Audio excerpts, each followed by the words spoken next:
फ्रांसीसी naval airbase के base commander captain लुनाय ने दावा किया है कि फ्रांस के तैयार करदा राफेल तैयारे आज भी दुनिया के बेहतरीन जंगी जहाजों में शुमार होते हैं। ताहम मई 2025 की पाक भारत जंग के दौरान इनकी तबाही की बुनियादी वजह भारतीय पायलट्स की अदम महारत थी। उनके मुताबिक पाकिस्तान के साथ फिजाई जंग के दौरान भारत के राफेल तैयारे किसी तकनीकी खराबी की वजह से नहीं, बल्कि पाकिस्तानी फाइटर पायलट्स की आला पेशावराना महारत की वजह से तबाह हुए।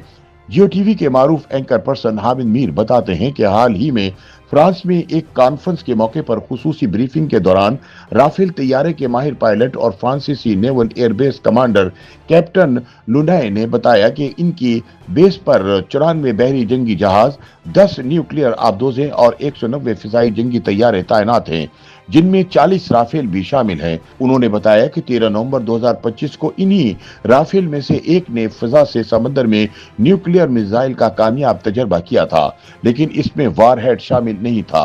उनका कहना था कि फ्रांसीसी नेवी वाहिद बहरिया है जो समंदर में मौजूद एयरक्राफ्ट कैरियर से न्यूक्लियर मिसाइल फायर करने की सलाहियत रखती है और कैरियर पर लैंडिंग के काबिल राफेल तैयारे आम राफेल मॉडल से कदरे मुख्तलिफ होते हैं। इस दौरान हामिद मीर की जानिब से पूछा गया कि मई 2025 की पाक भारत जंग में भारत के राफेल तैयारे कैसे मारे गए, तो कैप्टन लुनाय ने वाज़ेह किया कि ये टेक्नोलॉजी की नाकामी नहीं थी। उनके मुताबिक जब दोनों मुल्कों के मजमूई तौर पर 140 जंगी तैयारे फजा में थे तो फजाई तसादुम की शिद्दत इंतहाई ज्यादा थी। ऐसी सूरत हाल में पाकिस्तान एयरफोर्स ने गैर मामूली महारत, रफ्तार और पेशावराना तैयारी का मुजाहिरा किया, जिसके नतीजे में भारतीय तैयारे कमजोरी दिखा गए।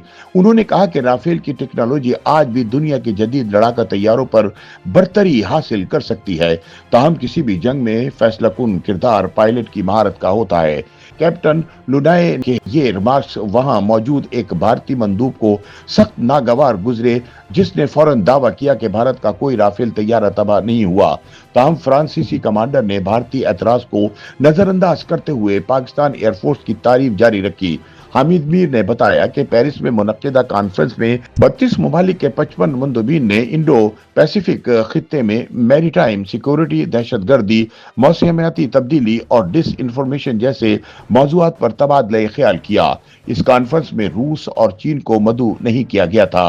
हामिद मीर बताते हैं कि कॉन्फ्रेंस पेरिस के तारीखी मिलिट्री स्कूल में मुनक्किद हुई, जिसको institute of advance studies in national defence कहा जाता है। एफल टावर के सामने वाक़े इस स्कूल की अहमियत इसलिए भी ज्यादा है, ये वो इदारा है जहां नेपोलियन बोनापार्ट ने 1785 में अस्करी तरबियत हासिल की।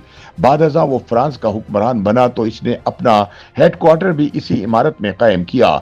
स्कूल के अंदर इसका असल दफ्तर आज भी महफूज है, जिसमें इसकी मेज, कुर्सी और दीवारों पर आवेजा असनाद अपनी असल हालत में मौजूद हैं। दूसरी जंग अजीम के दौरान जर्मन फौज ने इस इमारत पर कब्जा किया था, लेकिन नेपोलियन का दफ्तर महफूज रहा। दीवार पर मौजूद एक गोली का निशान आज तक तारीख का हिस्सा है। हामिद मीर के मुताबिक पेरिस कॉन्फ्रेंस के तमाम सेशंस और कैप्टन लुनाय के एतराफात इस अमर की निशानदही करते हैं कि बदलते हुए आलमी मंजरनामे में बहरे हिंद, इंडो पैसिफिक खित्ता और यूरोपीय सलामती एक दूसरे से गहरी तरह जुड़े हुए हैं और इस ताल्लुक में पाकिस्तान एयरफोर्स की महारत, फ्रांसीसी अस्करी ताकत और भारत की कमजोरियां अहम बहस का हिस्सा बनती जा रही हैं।